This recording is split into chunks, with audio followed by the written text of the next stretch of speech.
안녕하세요. 3월 13일 한놈만 팬다 원픽장인입니다. 오늘 리뷰할 종목은 인벤티지랩입니다.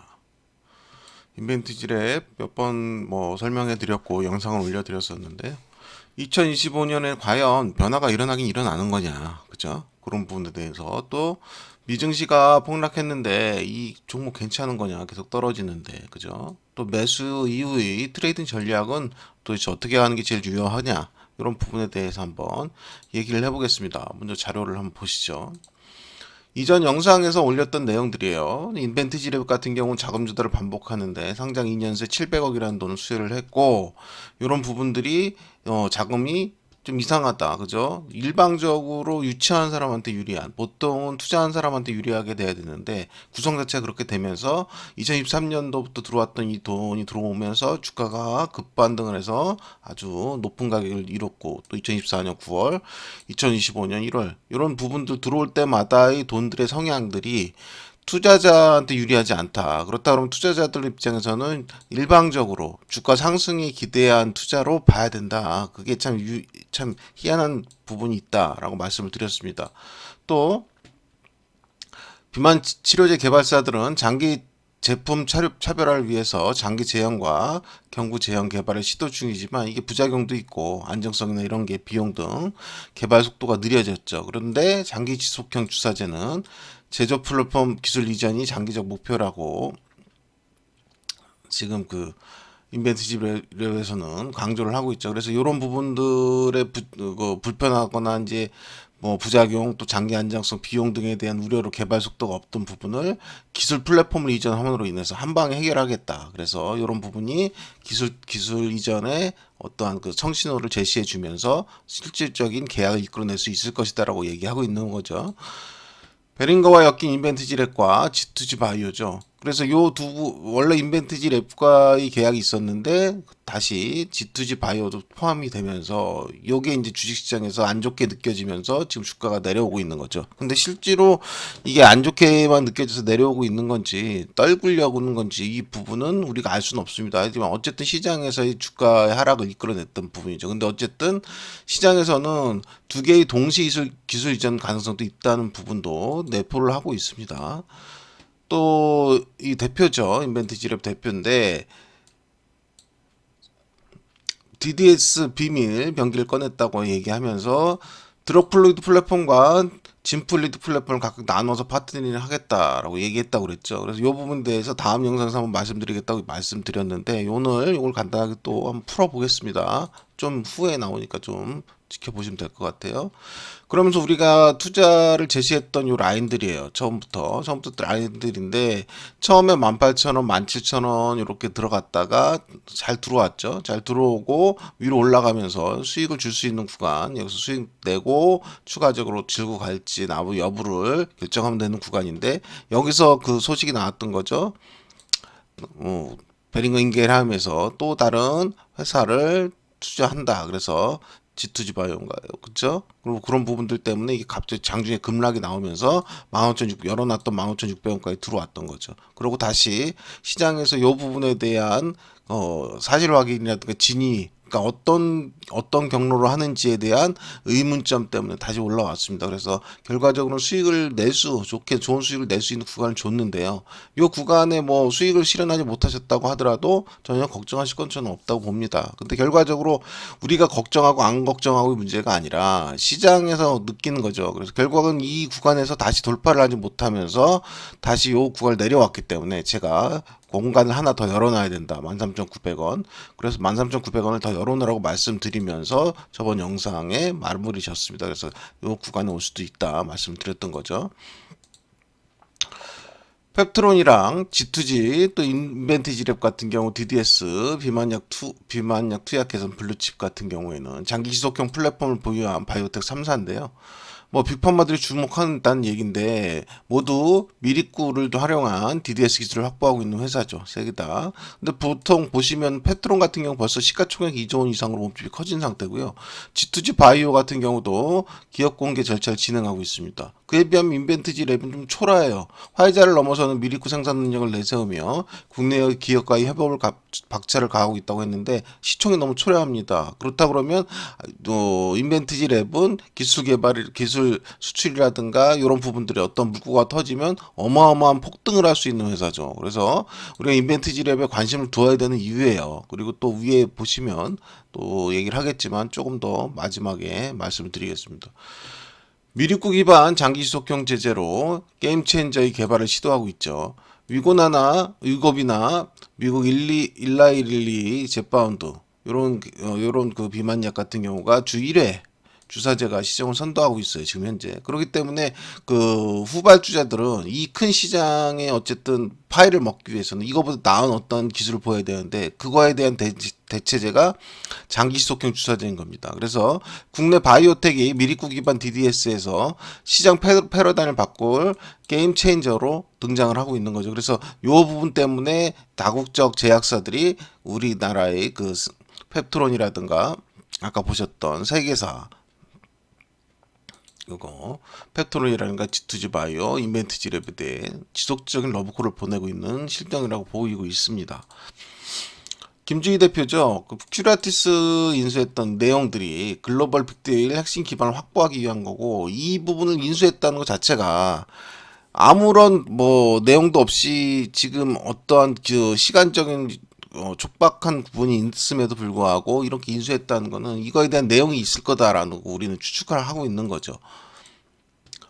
공급 부족을 겪고 있는 펩타이드 형태의 글루카곤 유사 펩타이드 비만약은 개발 그 자체만큼이나 실제 공장에서 고수율로 대량 생산을 할 수 있는지가 중요한 의약품이라고 하죠. 근데 여기에서 대량 생산이 가능한 공장의 보유 여부가 빅파마로서의 기술 수출에도 큰 역할을 한다는 거죠. 그러니까 쉽게 말을 하면 기술 수출 자체는 자신이 있는 것 같아요. 근데 이 부분에 대해서 제대로 더 큰 가격, 좋은 가격을 받고 싶은 거죠. 그래서 인벤티드 랩이 요번 결정을 했던 것 같습니다. 그래서 베링거 인게라임과의 공동 개발이 잘 끝나면 하반기부터는 기술 이전 관련 논의가 본격화가 될 것이라고 했는데 요거에 대한 좋은 평가, 시장의 좋은 평가를 말씀드렸던 데서 이제 베링거 인게라임에서 너네 인벤티지 랩뿐만 아니라 그 너와 비슷한 다른 회사도 하나 같이 넣자 하는 바람에 지금 시장에서는 흔들리고 있는 거죠. 근데 이게 흔들릴 이유가 없는 게 베링거 인게라임에서도 이렇게 할 수 있지만 반대로 인벤티지 랩도 마찬가지입니다. 베링거 인게라임만 보고 있지 않을 수 있어요. 이 부분에 대해서는 이제 시장이 알고 있으면서 개미들을 떨구려는 건지 아니면 어떠한 내용들이 있는 건지는 모르겠습니다만 지금 시장에서 어쨌든 관심에 약간 그 지금 냉소적인 반응을 보이고 있죠. 그래서 이 부분이 주가 지금 악세를 보이고 있는 부분이라고 할 수 있습니다. 인벤트지랩 같은 경우는 특허 1몰이 1년 남았습니다. 베링거 파트너십 본계약에 사활을 걸어야 된다고 하는데 실제로 저는 1몰이 1년 남은 이 부분에서 얘네가 과연 여기다만 이렇게 내용을 갖고 있을까라는 부분에 대해서 저는 좀 의문점을 갖고 있습니다. 지금 현재의 움직임으로 봐서는 이거 외에 다른 파트너와의 내용들이 있지 않는가 하는 거죠. 근데 그런 부분들은 이제 나중에 시장에서 나오거나 평가가 받겠죠. 단순 공동 개발의 실질 파트너로 저는 예고하고 거고요. 혁신 신약 플랫폼 적용을 확정했다고 합니다. 그래서 어쨌든 얘네가 기술 특례 상장을 했단 말이에요. 인벤트지랩이. 그래서 올해가 상장 4년차를 맞이해서 내년에 상장 유지 조건 특혜 일몰이죠. 그래서 이제 내년 이후에는 이제 어쨌든 특혜가 없어집니다. 그래서 이 특혜가 주어질 때 새로운 수익 기반을 다져야 하는 시기죠. 그래서 올해가 굉장히 중요한 시기입니다. 그래서 인벤트지랩이 올해 안에 어떤 유의미한 성과를 낸다 그러면 시장도 인벤트지랩에 대한 평가를 하면서 주가의 상승을 이끌어줄 수 있겠죠. 그래서 우리가 지금 시간에 눌리는 구간에 적극적으로 인벤트지랩을 공략하고자 하는 이유입니다. 기존 계량 신약 파이프라인 외에도 DDS 기반 플랫폼 기술을 이전하는데 쏠린다고 했죠. 근데 요 DDS 기반 플랫폼을 기술 이전한다. 요 내용이 중요한 거예요. 지금 우리가 지금 요 부분에 대해서 정확히 알고 있어야 됩니다. 자, 보시면은 제품이 시판된 이후 별도의 계약을 통해 플랫폼 제조 플랫폼 기술 이전도 가능하다고 하고 있고요. 인벤티지랩에서는 플랫폼 사업에 초석을 닦을 기회로 평가되고 있죠. 기술 이전 계약 기반으로 2026년에는 흑자 전환을 예상하고 있습니다. 이게 과연 그 베링거 인겔 하임과의 그 기술 이전 요 딱 하나를 두고 얘기하는 게 아닐 거라고 저는 판단하고 있던 거죠. 왜냐하면 지금 현재 신약 파이프라인도 많고요. 그 파이프라인에 따른 지금 얘들이 계속 얘기하는 대로 플랫폼 사업이죠. 플랫폼 기술 이전인데 이 부분 맨 끝에 나옵니다. 김주희 인벤티지랩 대표가 큐라티스 인수로 글로벌 빅3 핵심 기반을 확보했다고 지금 계속 강조를 하고 있죠. 그래서 요게 진행 중인 기술 수출 계약에 힘이 실릴 걸로 기대한다고 하는데 요거는 제가 거듭 말씀드리는 베링거 인겔하임 쪽만의 내용은 아닐 거라고 저는 거의 확신을 하고 있는데 요거는 어쨌든 뭐 시장에서 어떠한 결과가 나와야 할 수 있는 거지 제가 그 여러 상황들을 유추해 봤을 때 그럴 수도 있다라고 판단을 한다고 그래서 제 판단이 맞을 리는 없겠죠. 그거는 뭐 결과는 뭐 이 대표랑 뭐 회사 관계자들만 알 수 있는 내용이니까요. 저희가 알 수는 없습니다만 유추해 볼 수는 있다는 거죠. 비만 치료제 열풍으로 장기 지속형 주사제 개발 기술을 보유한 국내 기업을 눈여겨보는 다국적 제약사가 늘었다는 얘기죠. 국내 기업은 주사제 기술 중에서도 서방형 미립구 기술을 보유한 곳이 많은데 이 기술이 위고비를 비롯한 비만 치료제를 장기 주사형 주사제로 개발할 때 약물의 효능을 오래 유지하는 데 적합하기 때문입니다. 중요한 건 뭡니까? 다국적 제약사가 늘었다는 거죠. 그러니까는 하나의 제약사만 있는 게 아니라 여러 개의 제약사가 다 각자 어쨌든 그 파이죠. 지금 현재 위고비라는 그 약물이 지금 시장의 파이를 거의 많이 잡고 있는데 요거를 어쨌든 파이를 뺏어와야 되잖아요. 어마어마한 파이니까 그 중에 뭐 일부만 뺏어도 된다고 보면 지금 현재 그와 차별화할 수 있는 장기 지속형 기술 또 지금의 위고비라든가 지금 신규 출시되어 있는 기업들의 그 비만 약도 마찬가지예요. 오히려 거기다 이 기술을 접목시켜야 될 필요가 있죠. 그렇다 그러면 지금 현재 인벤티지랩 같은 경우는 제가 봤을 때는 활로가 여러 개 있어요. 지금 어느 한쪽만 있는 게 아니고. 근데 시장에서 그 한쪽만 보고서 지금 거기에 대해서 사활을 걸고 있다. 이렇게 평가를 하고 있기 때문에 지금 가치가 지금 제대로 평가를 받지 못하고 있는 부분이 아닌가 생각합니다. 그래서 어쨌든 2025년에 어떠한 물고 하나만 딱 트면 굉장한 폭발적인 상승을 이룰 수 있는 그런 기업으로 판단을 하고 있습니다. 보시면 장기 지속형 의약품 개발 기술력을 다국적 제약사로부터 인정받았다고 했고요. 다른 제약사와의 협력 기회에 대한 기대감도 커지고 있다고 이 대표가 이렇게 발표를 했죠. 말씀드린 대로 다른 제약사와의 협력 기회에 대한 기대감도 커지고 있습니다. 내용이 없는데 뭐 굳이 이렇게 발표를 했겠냐 하는 거죠. 그리고 지금 현재 그 인벤티지랩의 움직임을 봤을 때는 제가 봤을 때는 있다. 이거 외에 다른 게 분명히 되는 게 있을 것이다 라고 판단을 하고 있습니다. 인벤티지랩의 DDS 마법이 재창출한 이야 휴미라에 대한 경쟁력 확인이란 내용입니다. 여기서부터 이제 우리가 궁금해하는 DDS 제조 플랫폼 기술 이런 부분에 대해서 한번 잠깐 얘기를 해볼게요. 드로플로이드 플랫폼 기술로 약물 재창출이라는 내용이죠. 이게 무슨 내용이냐면 안정적인 약물 방출 제어가 가능해 안정성과 유효성을 향상시킬 수 있다. 이게 무슨 얘기입니까? 그냥 이제 이 시판되고 있는 오랜 약물을 인벤티지랩이 면역질환 적응증 쪽으로 개발 방향을 튼 물질을 얘기하는 건데 이게 무슨 얘기냐면 지금 시중에 있는 없는 게 아니에요. 시중에 있는 약물이 있단 말이에요. 이 약물을 투여를 했을 때 이게 어떻게 안전성과 유효성을 잘 발휘하냐에 따라서 그 치료 효과가 클 수밖에 없죠. 근데 그게 이들이 투여 방식을 했을 때 뭐 한번 먹는다거나 투여를 하는가 이렇게 했을 때 요 투여가 지속적으로 어떠한 그 원하는 그 포인트만큼 그 영양만큼을 지속적으로 그 부위에 또 그 약효를 위해서 투여를 했을 때 이 효과가 그러니까 한 번 먹고서 이제 먹거나 뭐 어떤 투여를 했을 때의 효과랑 이게 지속적으로 유효성을 갖고 안정성을 가지고 했을 때의 효과가 틀리다는 거죠. 그러니까 완전히 전혀 다른 게 된다는 겁니다. 쉽게 말해서 지금 현재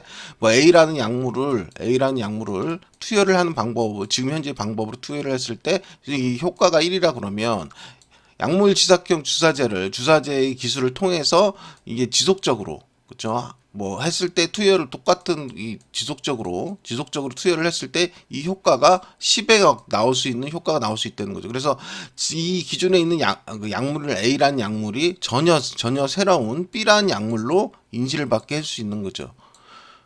그러니까 쉽게 말하면 두통약을 하나 먹었는데 두통약에 대한 효과가 그냥 이렇게 먹는 효과랑 또 지속형 약물 투자제를 넣어서 먹는 효과랑 이게 효과가 완전히 틀려질 수 있다는 겁니다. 아주 쉽게 말을 한다 그러면. 그래서 그런 것 때문에 지금 얘들이 플랫폼 기술을 이 기술을 토대로 수출을 하겠다는 거예요. 그렇다 그러면 기존의 신약을 개발을 할 때 어떤 효과가 좋아서 개발을 했는데 이거에 대한 부작용이 생겼단 말이에요. 그래서 이게 약물로서의 효용 가치가 없어진 게 막 상당히 많지 않습니까? 근데 이 투여 방법을 바꿨을 때, 그러니까 약물 지속형 투자제 기술을 통한 투여로 바꿨을 때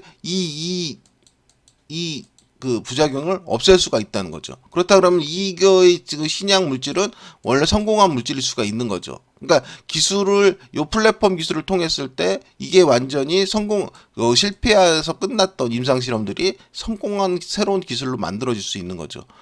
그리고 또 기존에 어떤 효과를 가지고 있는 우리가 쓰고 있는 약물이나 어떤 뭐 주사제 이런 부분들도 이 기술을 포함함으로 인해서 훨씬 더 획기적인 형태의 물질로 만들 수가 있는 거죠. 그래서 이 부분이 플랫폼 기술이라고 하는 겁니다. 그래서 이 부분에 따라서 얘들은 요거를 수출하겠다고 하는 거죠. 인벤트지르 같은 경우는. 그렇기 때문에 이게 우리가 생각하는 것보다 쉽게 말하면 봉이 긴 손달 같을 수도 있는 거예요. 어떻게 물론 그런 건 아니겠지만은 우리가 그냥 쉽게 말을 한다 그러면 그렇게 볼 수도 있는 겁니다. 그래서 혈중 약물 농도 균일을 지속할 수 있고 기술을 적용했더니 새 적응증을 발견했다는 겁니다. 그래서 보통 약물 재창출은 임상을 실패한 약품이나 기존 시판 약물을 거의 그대로 활용하면서 적응증만 다르게 만드는 것을 의미하는 거거든요.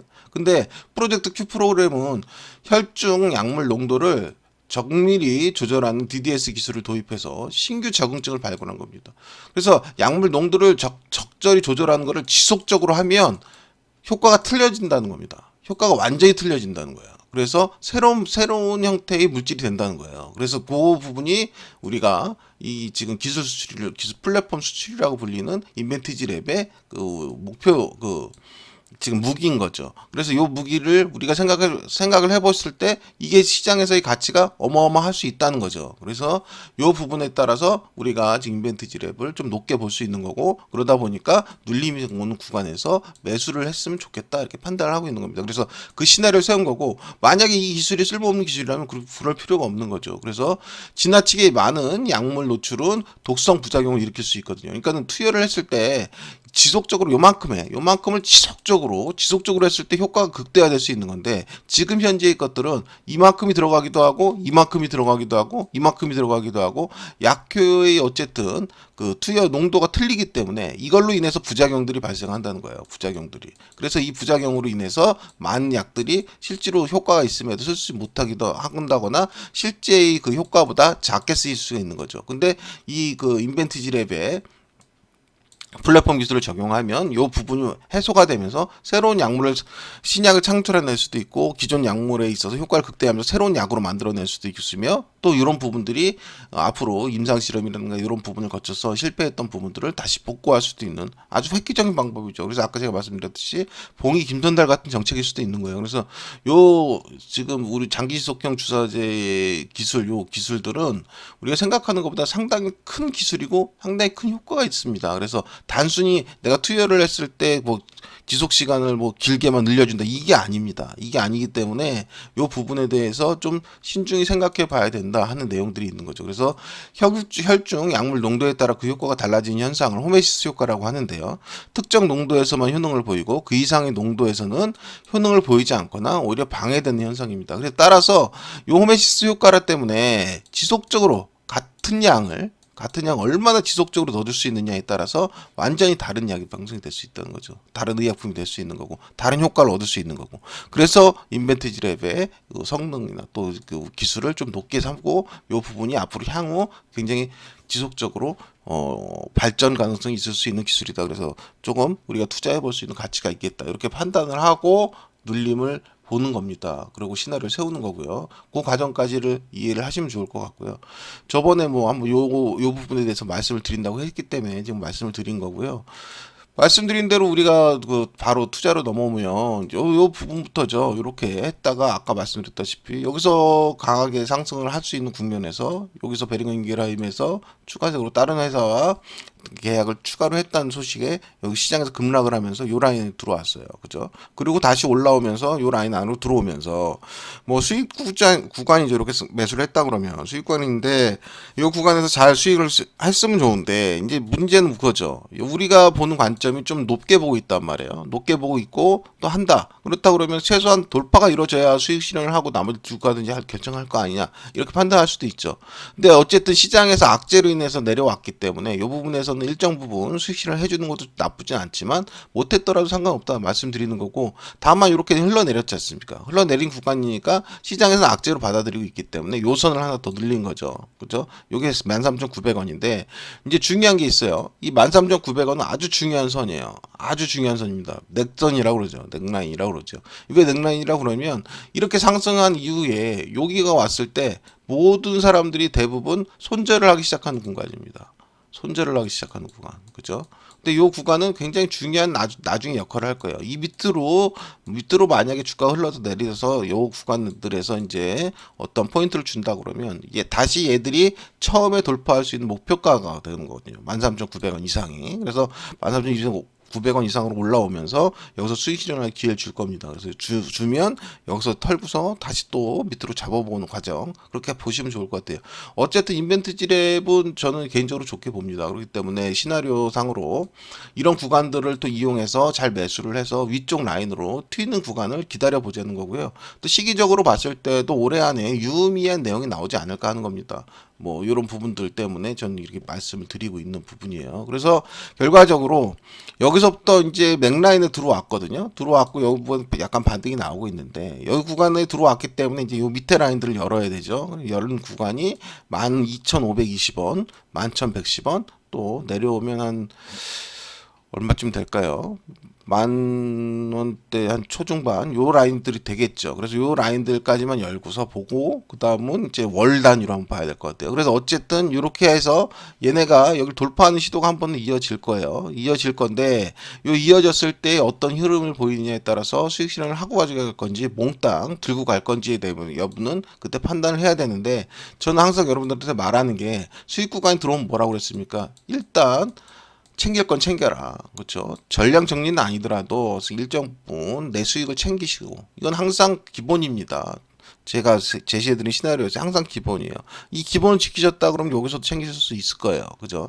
근데 어쨌든지 간에 요 부분들 때문에 이제 앞으로 강하게 들어 올리는 거나 한다 그러면 들어 올린다고 하면 그 부분에 챙길 건 챙기시고, 그 다음에 요 구간의 돌파는 저는 이루어질 거라고 봐요. 이제 시기의 문제죠. 언제 이루어질 거냐는 거죠. 시간이 길어질 수도 있으니까 이런 부분들 때문에. 근데 그 부분 뭐 우리가 할 수 있는 게 아니라 시장이 할 수 있는 거죠. 거기다가 더군다나 지금 미국 시장이 폭락하고 있지 않습니까? 그럼 그런 과정에서 우리나라에서도 투자 심리가 불안하겠죠. 불안하다 보니까 이 구간에서 가격은 탄력적으로 갈 거니까 무조건 꾹 잡고 가자 이렇게 판단할 수 없지 않습니까? 그러니까 만약에 매수 후에 수익 구간으로 들어온다면 수익 구간에서는 일정 부분 수익 실현을 하시고 나머지를 가지고 가시는 게 현명하다는 얘기입니다. 또 보시면은 요 13,900원은 넥라인이기도 하지만 제일 중요한 게 뭐냐면 이 상승이 눌릴 수 있는 최대치 라인이에요. 최대치 라인. 그러니까 쉽게 말하면 이렇게 가는 구간에서의 최대치 라인입니다. 이렇게 가려면 이렇게 갈 수도 있고, 그죠? 이렇게 갈 수도 있고, 이렇게 갈 수도 있는데, 이런 라인들이 최대치예요. 그러니까 요 구간에서 어차피 얘가 정상적인 움직임이라면 가야 됩니다. 근데 제가 말씀드린 게 있죠. 시장이 어떻게 됐다고 그랬습니까? 변했다고 그랬잖아요. 그래서 이런 라인이나 이런 라인보다는 이런 라인까지 들어온다는 거죠. 마지막 구간까지. 그래서 손절을 유도시키고 간다거나 아니면 아예 더 깨는 라인이죠. 아예 저가를 깨는 라인까지 가서 다시 요 라인 13,900원을 토대로 이렇게 움직인다. 시장이 변했다. 그렇기 때문에 뭐 변환 과정까지도 우리가 다 이해를 해야 된다. 제 영상마다 맨날 말씀드리니까 다 이해를 하실 거예요. 그럼 왜 13,900원 중요한 라인이냐? 보시면 여러분들이 이 라인 상승한 라인에서 투자를 감행을 할 때, 만약 눌림 투자를 한다고 해봐요. 그러면 여기 구간 사면서 어떠한 생각을 가질까요? 물론 이 손절을 생각하시는 분들 생각하는 거예요. 그럼 어떤 구간을 가질까요? 그러면 나는 최대한 여기서 가장 강한 복이 이봉 아닙니까? 그죠? 이봉이 어쨌든 요 라인 있죠? 시초가 라인이라든가 저가 라인이 오면 나는 여기까지는 내가 버틸 수 있어 라고 생각하는 부분들이 상당히 많겠죠. 정상적인 투자를 하시는 분들이라면. 그렇지 않습니까? 그래서 가능성이 상당히 높잖아요. 근데 그러다 보니까 요 라인 있죠? 이 강한 봉을 붕괴시키려는 시도를 하는 겁니다. 그래야 여러분들이 떨어져 나가니까. 그렇잖아요. 들어오면서 손절 라인 들어오는 거니까. 그러니까 이런 라인들을 이거는 어쨌든지 간에 조금 이제 고급 투자자들이죠. 고급 투자자들이 이제 그 갖고 있는 생각들이고 손절 라인을 타이트한 게 아니라 좀 넓게 잡은 분들까지도 다 없애려는 과정이죠. 또 마찬가지예요. 그렇다 그러면 나는 이거보다 훨씬 더 강해 한다고 하시더라도 이 라인이죠. 처음 시작됐던 요 라인을 붕괴한다고 그러면 여기서는 아마 손절을 하시는 분이 상당히 많을 거란 말이에요. 근데 시장은 이런 부분까지 다 파악을 해서 이렇게 움직이고 있단 말이에요. 요새 시장의 특징이죠. 시장의 특징입니다. 그렇기 때문에 이 시장의 특징을 그냥 요 시장을 만약에 이 시장의 특징이라 하더라도 이게 좋은 종목이라 생각하면 여기서도 살 수 있는 거고 여기서도 살 수 있는 거고 여기서도 살 수 있고 여기서 다 살 수가 있어요. 구간에 살 수 있는 구간입니다. 다만 어디서 튈지 우리는 알 수는 없습니다. 그렇다고 해서 시장이 항상 이렇게 해서 이렇게만 간다 그러면 누가 여기서 사고 여기서 삽니까? 그게 아니잖아요. 시장은 이렇게도 가고 이렇게도 가고 이렇게도 가는데 요새 트렌드상 이렇게 움직이는 경우가 많다. 근데 인벤트 지렛 같은 경우는 나쁜 모습도 아니에요. 근데 당장 실적이 나온 게 없지 않습니까? 그러니까 결과적으로 2025년에 기술 계약이라든가 어떤 실적을 만들어내야 돼요. 실적만 만들어내면 이런 부분들은 다 해소가 되고 뚱뻥 위가 뻥 뚫릴 겁니다. 시총이 너무 낮아요. 그죠? 페트론 같은 경우는 지금 시총이 얼마입니까? 말도 안 되죠. 그러니까 물론 페트론하고 그렇게 그 가격만으로 직접 비교할 건 아니겠습니다만 지금 기술력이나 그런 내용들에 비해서 너무 같습니다. 특히나 요번에 그 기업 인수하면서 아예 그 플랫폼 기술 이전에 대한 내용들을 했잖아요. 근데 얘들이 아까 말씀드린 기술 위에 그거보다 더 작은 형태, 진플로이드 그 플랫폼 기술이라고. 그러니까 플랫폼 기술이 두 개예요. 그러니까 그 기술 두 가지 각자 다른 형태의 기술 이전을 시도를 할 겁니다. 그렇기 때문에 저는 좋게 보거든요. 그래서 만약에 그 내용들을 여러분들이 파악했을 때 이거 괜찮은 내용 같다 한다 그러면 이 투자의 시나리오를 한번 잘 생각을 해보세요. 그래서 지금 현재는 요거 13,900원 아주 중요한 넥라인이고요. 12,520원, 11,110원, 또 아마 10,000원 조금 밑에 라인이나 10,000원 초반이 될 것 같아요. 요런 라인들, 추가 라인 할 수 있는 요 라인들까지 해서 한번 잘 생각을 해보시기 바랍니다. 그런다가 해놓은 다음에 한다 그러면 언제 요 라인을 돌파하는 강한 상승들이 나올 거예요. 뭐 이런 식으로. 나올 가능성이 상당히 높죠. 그래서 뭐 지금 내가 그 시기를 정확히 알 수는 없지 않습니까? 신이 아니니까. 그렇지만 요 부분에 대해서 인벤티지 랩은 걱정보다는 기대가 좀 되는 주식 중에 하나입니다. 지금 주봉으로 봤을 때 이 라인을 지켜주고 움직였으면 너무 좋죠. 근데 이건 모든 투자자들이 기대하는 구간이긴 한데 요 구간을 밀어버렸죠. 밀어버렸기 때문에 요 지금 양봉이 빠른 시간 안에 회복을 하면 좋고 못해도 뭐 어쩔 수 없죠. 저희 입장에서는 이거를 장기적으로 봤을 때 좋다고 보기 때문에 떨어져도 두렵지 않고 매수할 수가 있는 겁니다. 일단 기본적인 생각 자체가. 근데 이거 자체에서 회사 자체가 이건 아닌 것 같다 생각이 들면 매수를 할 수가 없겠죠. 그죠? 그러면 내가 매수를 했을 때 이 라인 32,750원이라는 고점을 돌파할 수 있을 것이라는 판단을 하면서 매수를 할 수 있는 사람이 몇이나 되겠습니까? 그건 없죠. 그러니까 저도 뭐 이걸 어떻게 판단을 합니까? 근데 어찌됐든 이 회사의 그 2025년은 활발한 움직임과 어떤 뭐 액션이 있을 수밖에 없다. 그리고 그거에 대한 결과만 나와준다면 지금 있는 이런 라인들의 매물대를 강력히 돌파한 어떤 힘이 하나 나오지 않겠냐 하는 거죠. 그 기대감이죠. 그리고 이 월봉 기준으로 봤을 때도 요 라인이죠. 요 20개월 선을 굳이 붕괴할 이유가 없었어요. 사실 지지하면 좋은데 시장에서의 그 베링거 인게라임과의 그 기술 계약에 거는 기대가 어마어마하게 크다는 얘기죠. 반증하면. 그러면서 그 부분이 약간 실패했다고 느끼는 거죠. 시장은. 그렇기 때문에 밀린 거고 요 밀린 과정 중에서 또 꼬리를 달 수밖에 없는 구간이고 대신에 요거를 월봉상으로 양봉으로 이쁘게 밀어 넣어 준다면 강하게 올라갈 수 있는 토대가 될 수 있겠죠. 그래서 차라리 내가 정 모르겠다, 난 지금 신규로 보고 있다 한다 그러면 이걸 돌파했을 때 들어와도 되는데, 이 돌파했을 때도 마찬가지인 게, 돌파하는 막 예를 들어서 꼬리를 잡고 여기를 열 돌파한다고 했을 때 이 돌파봉이 요만만 하면 좋죠, 그죠? 근데 돌파봉이 이만할 수도 있는 거잖아요, 그죠? 얘도 마찬가지잖아요, 이만할 수 있잖아요. 그러니까 이렇게 되면 또 못 들어가는 거니까 지금 현재의 구간은 싼 구간은 맞다. 근데 싼 구간은 맞는데 실질적으로 이 싼 구간이 싸다고 표현이 되고 지금 뭐 상승으로 이어지기 위해서는 전제 조건이 뭐다? 이 25년에 유의미한 결과가 나와야 된다.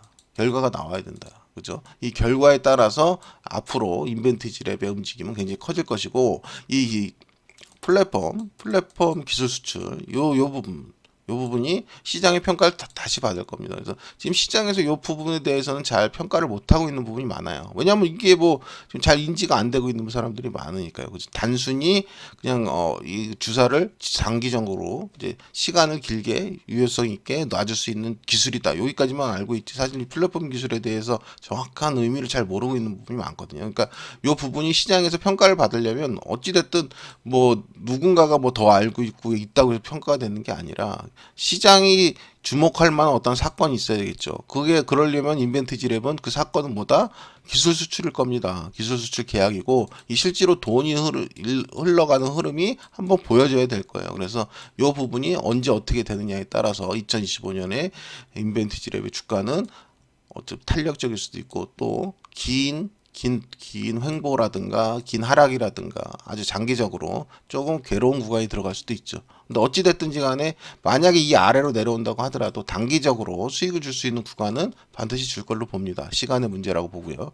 그 시간의 문제 이후에 우리가 어떤 전략을 택할지는 또 그때 움직임을 보고 판단하겠습니다. 결론적으로 넥라인에서 반등이 강하게 온다면 수익 실현을 하시고, 일부만 가지고 한번 다시 보시고, 또 밑으로 들어온다면 오히려 더 조금 더 강하게 보실 수 있는 구간이 아닐까 싶습니다. 내려오는데 왜 더 강하게 보느냐라고 얘기한다 그러면, 이렇게까지 내려와서 다 떨궈낼 필요는 사실 없다고 보이거든요. 근데 굳이 이렇게 한다 그러면 이 구간이 오히려 더 큰 수익을 위한 기회의 구간이 아닐까, 저는 이렇게 판단을 하고 있습니다. 그래서 이 시나리오에 대해서 한번 판단을 해보시고, 아까도 말씀드렸다시피 이거는 안정적으로 원하신다 그러면 월봉이나 주봉, 좀 장기봉이 안착되는 모습을 보고 투자하시는 신규 투자자도 괜찮아 보입니다. 어쨌든 인벤티지 랩에 대한 리뷰 영상이었습니다. 뭐 길어졌는데요, 뭐 쓸데없이 길어졌네요. 다음에 다시 주가가 유의미한 내용을 가지고 변동을 할 때 한번 찾아뵙도록 하겠습니다.